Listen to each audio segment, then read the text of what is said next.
Et bonsoir à tous et à tous. Heureux de vous retrouver pour la tranche info en direct sur votre antenne de Canal 10 Télévision au programme de notre soirée, le journal local et régional Info 10. Et tout de suite pour commencer, un communiqué qui nous est parvenu de DFPEI Guadeloupe concernant le mouvement de grève qui touche la filière Guadeloupe. La direction réitère sa proposition à la CGTG de signer le protocole de fin de conflit. Lundi 21 octobre, la direction de DFPEI a mis à la signature de la CGTG un protocole de fin de conflit, retraçant l'ensemble des éléments négociés ces dernières semaines. Pour rappel, le point bloquant évoqué par la CGTG concerne le système de comptabilisation des congés des salariés de DFPEI. Or, le décompte des congés en heures tels que mis en œuvre dans l'entreprise, comme dans l'ensemble du groupe EDFPEI, est parfaitement légal et validé par la Cour de cassation comme étant beaucoup plus favorable que le Code du travail. L'entreprise indique que ce système ne pourra pas être modifié pour une centaine de salariés du groupe en Guadeloupe.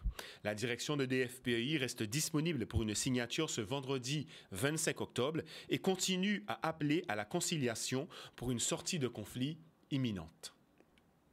Justice en bref. Interpellation dans l'assassinat commis à Sainte-Rose le 3 octobre 2024. Pour rappel, jeudi 3 octobre 2024, vers 23h30, un homme âgé de 30 ans était abattu devant chez lui, secteur Laboucan à Sainte-Rose. Il présentait une dizaine de lésions balistiques.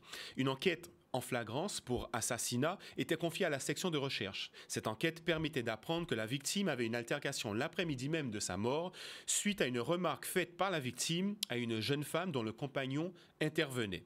Le couple a été interpellé le 21 octobre 2024 ainsi qu'un de leurs amis, identifié comme le chauffeur qui conduisait l'homme du couple sur les lieux de l'assassinat. Ils ont été tous les trois déférés devant un juge d'instruction à l'issue de leur garde à vue. Les deux complices placés sous contrôle judiciaire et l'homme suspecté d'être le tireur était incarcéré. Ils encourent tous les trois la réclusion criminelle à perpétuité.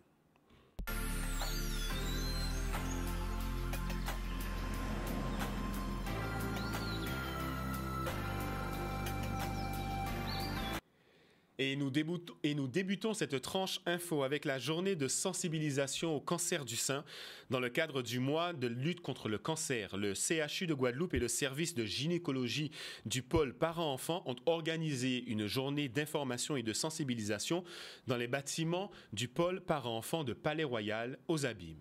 Les images tout de suite de Maxime Morel et Olivier Félix. C'est un examen individuel que la femme va faire tous les mois, ou la jeune fille va faire tous les mois. Une semaine après ses règles, tout au long de sa vie, parce que cela va permettre de détecter des nodules, éventuellement, ou toute autre anomalie. C'est pas que pour les femmes, c'est les hommes. On a tous des seins, on a tous des tétons, donc c'est pour tout le monde. Après, comme on dit, il vaut mieux tard que jamais. Je pense que les patientes ont peur. Après, je pense aussi que le cancer du sein, c'est un cancer, c'est le premier cancer chez la femme. C'est la première cause de mortalité aussi par cancer parce que c'est le plus fréquent des cancers. Après, je pense que quand c'est pris à un stade précoce, il y a énormément de chances de rémission. Comme on a dit au cours de la journée, il y a plus de 88% de patientes qui sont en rémission et chez qui ça se passe bien. Donc c'est pour ça que c'est très important le dépistage, c'est très important l'autopalpation, de suivre des règles hygiéno-diététiques aussi, de manger équilibré, de ne pas fumer, d'éviter de boire trop d'alcool. Parce que c'est à risque de cancer et c'est important de consulter quand on a le moindre doute pour pouvoir mettre en place les traitements. 2 femmes sont touchées par ça, dont ma maman pour le coup et moi qui serais peut-être malade puisque c'est un cancer qui est héréditaire dans certains cas. Et donc voilà. C'est une cause qui me tient à cœur. Ayant moi-même des membres de ma famille atteints d'un cancer du sein et qui se battent tous les jours. Donc c'est vrai que c'est important pour moi d'être ici sur cet événement et de sensibiliser autour de moi au dépistage du cancer du sein. Il ne faut pas oublier que le cancer du sein existe aussi chez les hommes. Donc c'est bien aussi de faire cette prévention. Et alors, bon, on ne le fait pas en Guadeloupe, mais ailleurs, en novembre, c'est vraiment consacré aux hommes qui ont également le cancer. Donc ce serait bien aussi qu'on sensibilise les hommes parce que nous sommes tous touchés par cette maladie.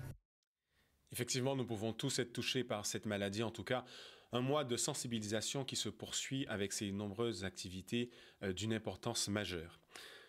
Poursuivons maintenant avec l'accession à la citoyenneté française, avec cette cérémonie d'accueil et de naturalisation de 63 personnes dans les jardins de la préfecture de Basse-Terre. Un moment solennel, rempli d'émotions, en présence notamment de monsieur le préfet Xavier Lefort, qui a répondu aux questions d'Olivier Félix.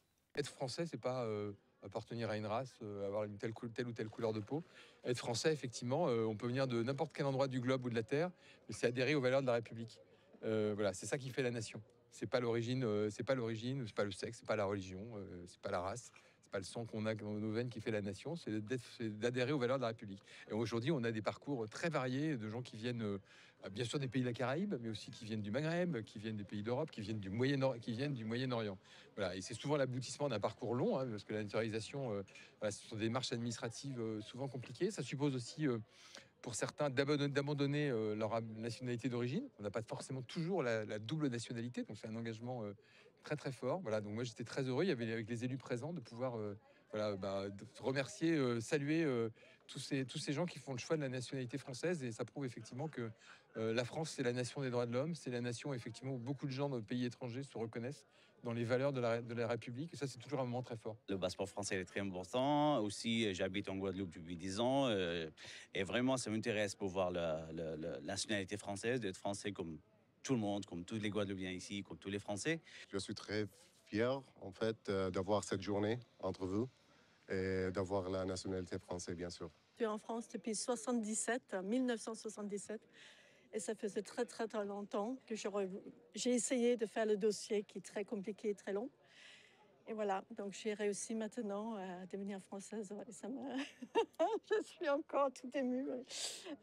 Au Danemark, ce n'était pas très accepté de récupérer des actes de naissance, des choses comme ça. Donc il a fallu que j'attende que mes parents décèdent, enfin mon père surtout, pour que je puisse demander d'avoir ces papiers. Et poursuivons maintenant avec cet atelier insertion vanille et autres essences patrimoniales et agroforesterie organisé par la CNBT et l'association Drain-L. Ceci afin de favoriser la formation et l'insertion des participants. Cet atelier, destiné aux personnes éloignées de l'emploi, accueillera 22 stagiaires pendant 18 mois avec des travaux incluant la plantation d'arbres, la gestion durable de parcelles agricoles et l'apprentissage de techniques agricoles respectueuses de l'environnement. Les images de Charlie Dagonia. Participation du département et surtout à l'initiative de la CNBT. Donc c'est une joie pour moi puisque nous concrétisons un projet à travers ce chantier d'insertion qui a cette particularité d'être dans l'agroforesterie, c'est-à-dire les techniques, les pratiques agricoles, les jeunes vont pouvoir maîtriser et par la suite s'insérer. Et comme j'ai eu l'occasion de dire, mon souhait c'est que sur les 22, que la quasi-totalité puisse être insérée soit en étant recrutés dans des entreprises, soit en montant leur propre projet. Et comme au niveau de la CNBT, au niveau du département, nous avons un certain nombre de fonciers qui peut être disponibles. Donc, nous serons dans cette démarche. En tout cas, moi, je serai à l'écoute des différents projets, des demandes. Je viens de rencontrer un jeune qui me dit « fait déjà de la vanille, il lui faut du terrain ». Et donc, nous sommes dans cette démarche. Il était important de matérialiser des habitudes de travail que nous avons avec les équipes de la communauté d'agglo du Nord Basse-Terre sur le développement économique, sur l'attractivité, sur l'accompagnement justement des personnes du territoire, les jeunes, les moins jeunes, les femmes, les personnes qui rencontrent des difficultés périphériques à l'emploi, comme la mobilité, la garde d'enfants, la culturation numérique. Donc, autant de difficultés que nous essayons de lever avec l'appui de la communauté d'agglo du Nord Basse-Terre et de leurs équipes, et singulièrement aussi avec les associations du territoire. Donc, ça va tout son sens que nous puissions signer aujourd'hui cette convention avec, au sein donc, de la structure même, qui porte le chantier d'insertion et qui, justement, est une réponse concrète pour le retour à l'emploi des personnes les plus éloignées. À une magnifique concrétisation du travail que nous avons entamé depuis un certain temps sur l'accompagnement de la CNBT à nos côtés sur cet atelier chantier d'insertion. Oui, très belle journée. On met en situation d'emploi des jeunes qui étaient auparavant en situation de non-emploi, donc l'aspect social est respecté. Et ensuite, l'aspect économique, parce que ici, nous sommes sur un site d'agroforesterie. Ça veut dire que des personnes qui exploitent la forêt sans la détruire et qui permettent effectivement de faire de la vanille et de faire d'autres cultures. Je suis une jeune mère d'un petit garçon et puis je suis venue de cette association pour pouvoir apprendre, avoir plus de connaissances concernant l'agriculture.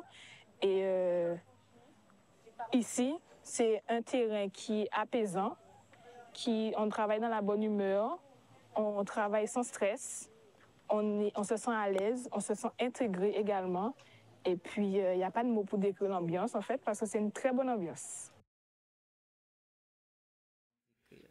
Et de retour donc sur notre plateau, mes invités m'ont rejoint puisqu'on en parlait ce mois de créole, valorisation du créole.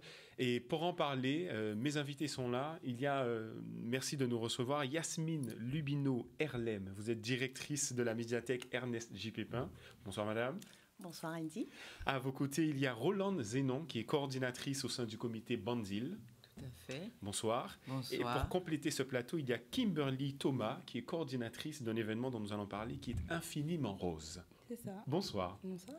Nous allons commencer avec cet événement, Banzil, valorisation du créole, plusieurs activités. Alors ça se passe au Lamentin. Que peut-on dire à nos téléspectateurs de quel va être le programme et pourquoi avoir mis en place cet événement Banzil? Alors, je vais laisser commencer.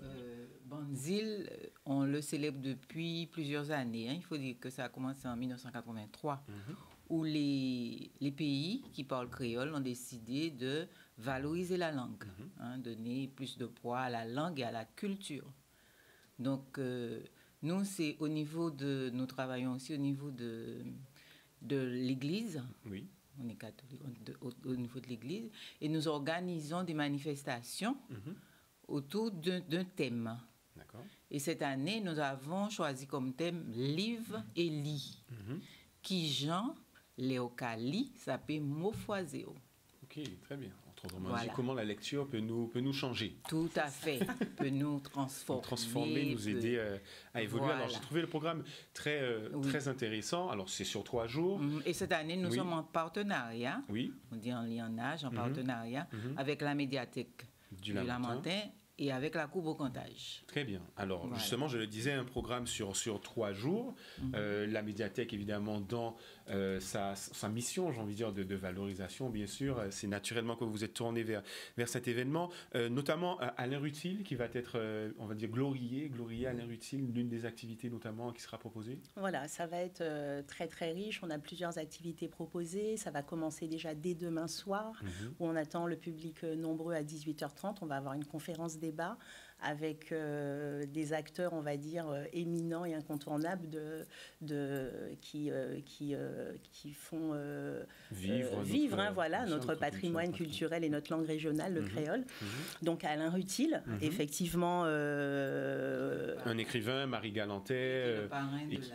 de la manifestation. Pareil, manifestation, absolument. Voilà. Oui, qui a été un témoin, on va dire, de mai 67 quelque part. Moi, j'ai lu ses écrits là-dessus. Il a été un précurseur, on peut dire, de la langue. Il a beaucoup fait pour le créole. Absolument. Donc, il était tout à fait normal. De le mettre à l'honneur. De le mettre à l'honneur. Alors ça, c'est vendredi 25 octobre. Mais pas que. Alors si on peut rajouter tous nos invités qui sont quand même éminents. Puisque nous aurons un sociologue, en la personne de Raymond Otto, un anthropologue. Nous aurons aussi un psychologue, en la personne de M. Dorville-Alain. On peut le voir à l'écran d'ailleurs. Voilà. Un professeur, M. Eluter. Voilà, Mme Eluter. Et puis un éditeur. Didier Manette. Bien connu. Les éditions d'Aigues-Marron. Voilà, les éditions d'Aigues-Marron. Et il y aura un prêtre. Monsieur. Le père André Dénessy. Qui va faire aussi il fera partie de l'échange. Effectivement. Et donc, je disais sur 3 jours, le samedi, des ateliers, on l'atelier Maquetex créole. Voilà. Exactement. Voilà, avec Lucien Gailladine, qui lui-même enseigne le créole et anime des ateliers de créole à la médiathèque du Lamentin. Donc, c'est ouvert à tous, adolescents et adultes, où on va pouvoir, à partir d'une thématique, développée en quelques lignes en créole. Et puis après, on va enchaîner sur la dictée créole, qui d'ailleurs sera en direct sur Canal 10, sur Facebook et en télé. Voilà, donc une dictée créole. Et puis, dans l'après-midi, on va avoir de 14h à 16h30 les récompenses, les prix des primes, voilà, qui seront remis aux meilleurs candidats, voilà, et puis aussi tout cela sera ponctué de prestations slam, de poèmes, mais aussi de Femme Kika qui va nous faire avec super prestation. Voilà, et on peut dire que c'est une journée où on demande aux personnes de venir. Ils peuvent passer la journée parce qu'il y aura des restaurateurs, ils pourront manger sur place. Et pendant le repas, ils seront accompagnés d'un groupe. C'est le groupe de Jocelyn Dorville. Qui va accompagner tout le monde en musique. En musique pendant... Donc on l'a compris, 3 jours de manifestation au Lamentin, on va parler créole, on va valoriser le créole, nous absolument glorifier l'angla, ça peut talent tout bonnement. Et le dimanche, donc à finir avec la messe, et habituellement la messe là c'est tout en créole. Oui. Et puis, nous mettons nos belles tenues, tout le monde est à la ça, messe. Venez avec vos tenues d'apparat. Vos tenues d'apparat pour assister et puis clôturer ce mouvement-là. Et ce bel événement. Et je dirais que le but, c'est qu'on ait vraiment tout le monde qui soit là, aussi bien les amoureux du créole que des personnes qui sont peut-être qui ont du mal à parler le créole, qui aiment leur langue, mais qui c'est l'occasion d'apprendre, de découvrir et de pouvoir partager ensemble, vivre ce moment de fête autour de notre langue régionale. Voilà. Ouvert aux novices et aux experts pour notre langue régionale, vous l'auriez compris. Alors ça se passe au Lamentin, rendez-vous 3 jours à la médiathèque. On le rappelle, 25 octobre, 26 octobre et 25 octobre pour la messe. Le 27, on terminera comme cela. Avec la médiathèque du Lamentin et la ville du Lamentin. Vendredi à 6h30. Et vendredi dès 6h30. 18h30 dès 6h soir. La conférence. On vous attend pour la conférence. Je crois que le message est passé. Merci mesdames. Merci. Également sur le plateau, je me tourne vers Kimberly Thomas. Cet événement infiniment rose. On est dans le mois, on est dans Octobre Rose, ce mois effectivement de sensibilisation et de lutte contre le cancer. Vous avez donc cette manifestation qui est organisée. On peut en dire plus à nos téléspectateurs? Alors oui, donc on organise donc cette manifestation donc le 26 octobre à l'Infini au Gosier.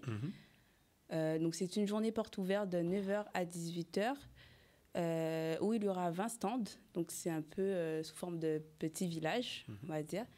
Donc dans ce petit village d'Octobre Rose, il y aura des intervenants de la santé, des stands de bien-être, des stands également de nutrition, des intervenants du domaine de la santé. Il y aura également des intervenants locaux pour mettre en avant vraiment le bio, pour mettre en avant les artisans de la Guadeloupe. Il y aura aussi des ateliers, donc des ateliers notamment de sophrologie par exemple, ou encore d'ateliers de tressage de feuilles de coco. Ou ateliers pour créer du savon naturel, bien-être à base de plantes, de la nature, de la Guadeloupe. On crée aussi, on veut en fait créer un univers de bien-être, une atmosphère bienveillante, vraiment qu'on se sente à l'aise.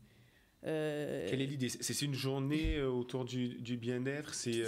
En fait, c'est une journée de sensibilisation contre... excusez-moi, j'ai oublié de mettre en avant. C'est une journée de sensibilisation donc contre le cancer du sein. D'accord. Donc à l'occasion d'Octobre Rose. Oui.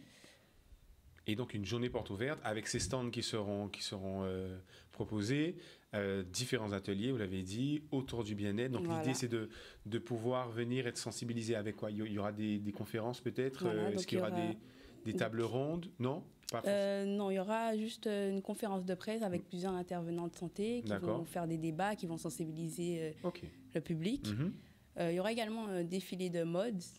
Donc on a essayé de choisir des créatrices toujours dans l'esprit de sensibilisation, etc. D'accord. Donc on a choisi des marques spécifiques. L'idée en tout cas c'est que tout le monde puisse participer à ce village. Pour toucher tout public. C'est ça. Pas que juste des personnes peut-être malades ou peut-être... Bien sûr. C'est parler aussi un peu peut-être de la maladie différemment. C'est ça, c'est aborder ça d'une autre façon pour enjoliver, Orange Olivier, ben, enfin, pas le Bien monde, sûr. mais... C'est complémentaire finalement de tout ce qu'on trouve, c'est aussi se faire du bien. C'est pas parce que on est malade ou pour on n'a pas le droit de chanter ou de danser, voilà. Qu'on ne puisse pas se tourner vers le bien-être, prendre soin de soi aussi, c'est important. Ça fait partie du chemin de guérison bien souvent. Donc vous proposez donc ce village, on le rappelle, au Gosier à l'Infini, c'est ça? Au Gosier à l'Infini, donc avec les partenaires donc, du département de la Guadeloupe. Le conseil départemental. C'est ça. Oui. La CEMAG et l'Infini. Ce sera à partir de quelle heure? Donc ce sera de 9h à 18h, donc le 26 octobre. Voilà. Donc on invite toute la population. J'invite tout le monde à venir, pas forcément que les personnes malades ou même les jeunes, parce que moi-même je suis jeune et ce sujet me sensibilise parce que ma grand-mère elle est malade. Donc au final ça n'arrive pas à tout le monde, enfin ça arrive à nous aussi, parce que les personnes ne s'en rendent pas forcément compte. Et pour eux ça n'arrive pas à eux, donc pourquoi ils vont s'intéresser? Et en fait, non, ça arrive. Donc, c'est bien de se sensibiliser, même en étant jeune, puisque moi, j'ai été dans de nombreuses conférences autour de sensibilisation au cancer. Et j'ai vu que les personnes disaient que, comme en étant jeune, on n'a pas forcément eu la sensibilisation nécessaire. Donc, on se retrouve plus grand à avoir des cancers à 30 ans, à 40 ans. Effectivement. La détection, plus elle est rapide de toute façon, et effectivement, plus c'est efficace. Et comme vous le dites, tout public, donc jeunes, moins jeunes, et aussi les hommes, on le rappelle peut-être pas suffisamment, qui peuvent être également touchés par le cancer du sein. Donc, inviter vraiment la population à venir aborder cette sensibilisation à la lutte contre le cancer de manière un peu différente des activités que l'on peut retrouver sur le territoire tout au long de ce mois d'octobre. C'est ça. Il y aura également de quoi se restaurer. Oui, également. Sur place, d'accord. Est-ce que l'entrée elle est gratuite? Alors l'entrée est libre à tous, donc l'entrée elle est gratuite. Voilà, j'ai fait le tour. Oui, on a fait le tour. Je pense qu'on peut rappeler que c'est de 9h à 18h, que tout le monde est attendu avec ces différents stands, vous l'auriez compris, autour du bien-être, sensibilisation à la lutte contre le cancer, on le rappelle à l'Infini au Gosier. Merci mesdames d'être venues sur notre plateau. On le rappelle, peut-être un mot de la fin avec plaisir. On a le temps. Lamentin, Glorier Créole, s'il fallait un petit mot pour encore donner... faut tout le monde venir. Oui. Pour ça qui voulait le matin, samedi matin, venir marquer, ni dicter la venir marquer. C'est important, oui. Et c'est apporter une quoi dit bon, pas un mot créole, mais tout le monde paye. C'est ça. Tout le monde paye. Il ne faut pas dire en pas faux, en pas connaître, en pas savent. Il faut toujours commencer. Absolument. Il faut toujours commencer. Vine, Jean-Zoï. Et pour découvrir, et venir en conférence là. D'accord. Pour écouter, j'en sais pas parler, ça y a 10 autres. Ce sera Banzil Créole. Je pense que le message est passé. Oui, je rajouterais, c'est en ce mois de créole, le mois d'octobre, voilà, c'est un moyen de mettre en avant notre patrimoine et puis d'inviter la population à s'imprégner, les jeunes, les moins jeunes, voilà, de pouvoir apprendre à l'écrire, apprendre à l'entendre, à le parler. Et puis l'après-midi, on va reconnaître les personnes qui auront participé à la dictée, participé aux ateliers. On va vivre un moment agréable avec Forme Kika. Enfin, ça sera un moment chaleureux. Voilà. Je pense que le message est passé. Voilà. Merci mesdames de vous être arrêtées sur notre plateau. Et vous avez compris, le rendez-vous donc sera au Lamentin pour certains et au Gosier autour de la sensibilisation également de la lutte contre le cancer. Et sans transition, on poursuit avec le salon de la communication au WTC à Jarry. Première édition du salon de la communication et du marketing, une occasion de rassembler les professionnels de ce domaine afin de développer des réseaux et de réfléchir sur les bonnes pratiques de la profession. Un reportage signé Charlie Dagonia. Le salon de la communication et du marketing, première édition en Guadeloupe, ça vise à rassembler en fait les professionnels du secteur pour une journée placée sous le signe du business. Donc on va networker, on va entendre des conférences, on va développer des compétences, on va rencontrer les pairs, les concurrents, tout ça pour déboucher, j'espère, sur du chiffre d'affaires. Ça représente de la prise de contact et de la proximité.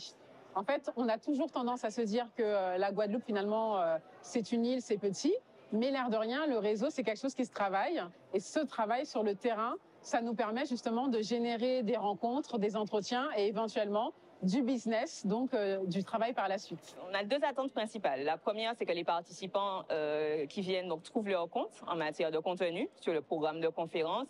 Et la deuxième chose, c'est que les exposants qui sont là, ils puissent arriver peut-être à signer des contrats. Le salon de la communication, donc par définition, toutes les nouvelles technologies pour pouvoir communiquer aujourd'hui dans le monde, que ce soit le monde actif, le monde virtuel, tous les produits pour mettre cette communication en avant et pouvoir se démarquer de la concurrence. On a un très bon réseau de professionnels en Guadeloupe. Il y a de très bons annonceurs aussi, donc il y a de très bons clients, il y a de beaux événements, il y a de belles choses à réaliser. Mais souvent, on ne se connaît pas ou on se connaît mal. Et donc ce salon, c'est l'opportunité justement de découvrir nos métiers, de découvrir nos clients et d'être capable après de mettre de beaux projets en place. Alors, Arty a 3 groupes sur les 3 îles, donc Guadeloupe, Martinique, Guyane. Nous sommes spécialisés dans pas mal de domaines.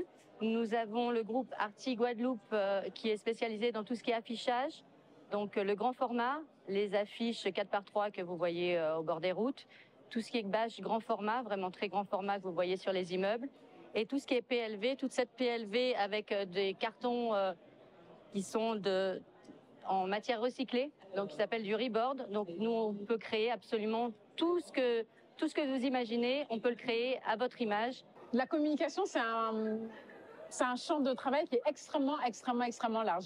Donc je pense que la particularité, c'est justement cette variété de métiers qu'il y a en fait dans un seul secteur, dans une seule filière. Nous, aujourd'hui, on intervient dans le cadre de ce qu'on appelle un village. Donc il y a plusieurs entreprises qui ont des compétences différentes et on réunit nos compétences pour être à même de proposer des solutions de communication à l'ensemble de nos clients. Donc je pense que c'est ça en fait la particularité, c'est d'être capable en fait d'identifier le métier des uns et des autres pour être capable de travailler dans de bonnes conditions. Pour le moment, donc en fin de matinée, début d'après-midi, le ressenti est plutôt bon. Ce qu'ils disent, c'est qu'un événement comme ça, c'était nécessaire. Ça permet à l'écosystème de se rencontrer, d'échanger, que ça n'existait pas encore. Mais c'est à la fin de la journée qu'on pourra faire un bilan plus définitif. Enfin, la vie chère, une problématique qui bouleverse notre société depuis plusieurs semaines déjà. Nous avons voulu savoir ce que vous en pensez. Maxime Morel et Olivier Félix vous ont tendu le micro. Oui, ça vaut le coup parce que c'est vraiment cher. Parce que moi, je vis en métropole. Quand je viens et je vois la différence de prix ici et le salaire, ça ne suit pas. Alors moi, je dis il faut qu'on se mobilise. Peut-être que les chiffres ne sont même pas suffisamment bien donnés, puisque j'entends plein de gens dire 40%, mais c'est vraiment pas 40%. Quand on compare avec les gens on a tous de la famille en France, et qui nous disent qu'ils achètent un pot de Nutella à 3 €, et nous, pour un pot de Nutella, ça fait 5-6 €. C'est vraiment plus que légitime. Je n'arrive pas à acheter, la vie devient trop chère. C'est-à-dire que peut-être un pack d'eau qu'on paye, je sais pas moi, 2-3 €, on le paye 6 €. Donc moi je trouve que c'est anormal, on ne peut pas vivre dans ces conditions-là. Ça. Bien sûr, c'est quelque chose qui nous concerne tous. Donc par rapport à les prix qu'il y avait avant, comment ça évolue maintenant, on n'a pas vraiment les réelles raisons de ça. On nous dit c'est octroi de mer. Au fond, vraiment, qu'est-ce qui a causé ça? On se pose des questions, donc on a le droit de manifester pour nos droits et pour ce qui nous revient de droit, je pense. C'est pas parce que tout le monde peut se permettre de faire les courses que tout le monde peut se permettre de faire les courses. Il y a des gens qui ne sont pas en capacité de se payer ce qu'ils veulent et il n'y a pas de raison qu'on leur dise ce à quoi ils ont droit. Ça devient de plus en plus difficile. Alors ceux qui sont au chômage ou qui n'ont pas les moyens financiers, il y a beaucoup de gens qui meurent de faim en Guadeloupe. Il y a des gens qui sont très très mal nourris, ils vont de plus en plus voir les associations en fin de compte pour avoir à manger. Ils ont le droit d'acheter, de se nourrir comme ils le veulent, comme ils en ont envie. Et limiter, comme ça a été proposé lors des négociations, le nombre d'articles que les personnes peuvent acheter, non, c'est antidémocratique. Chaque personne veut le faire à leur manière. C'est ça le problème. C'est parce que là, moi je dis qu'en soutien à la Martinique, ils auraient pu faire quelque chose. La meilleure méthode pour se faire entendre, je dirais boycotter tout ce qui est importé en fait. Je pense que la meilleure solution pour se mobiliser, ça serait d'arrêter de consommer outrance. On achète ce dont on a besoin. On n'a pas besoin d'acheter 10 articles, on achète l'essentiel et on laisse ce qui n'est pas de notre culture peut-être. Est-ce qu'il y a une meilleure solution? Je ne sais pas vraiment, mais je pense que ce que le RPRAC a fait, c'est déjà bien. essayer de faire une table ronde avec les élus, avec les dirigeants des îles, on va dire entre guillemets, pour pouvoir mettre les choses sur la table et revendiquer nos droits. Revenir sur les marchés et les produits locaux, quelque part, pour montrer que c'est vraiment juste ça qui nous embête en fait. Puis il faut qu'on arrête d'aller dans les grandes surfaces. Par contre, il faut que nos lolos locaux et nos agriculteurs locaux baissent aussi leurs prix. Et comme ça, si on ne va pas dans les grandes surfaces et qu'on fait vivre les nôtres, ce sera peut-être mieux aussi. Et c'est la fin de cette édition. J'aurai le plaisir de vous retrouver demain pour la dernière fois cette semaine à 18h30. Merci pour votre fidélité. Merci, chers téléspectateurs. D'ici là, prenez soin de vous. Simé Limier en Didan et en Dewo, tout pas tout. Excellente soirée à vous sur Canal 10.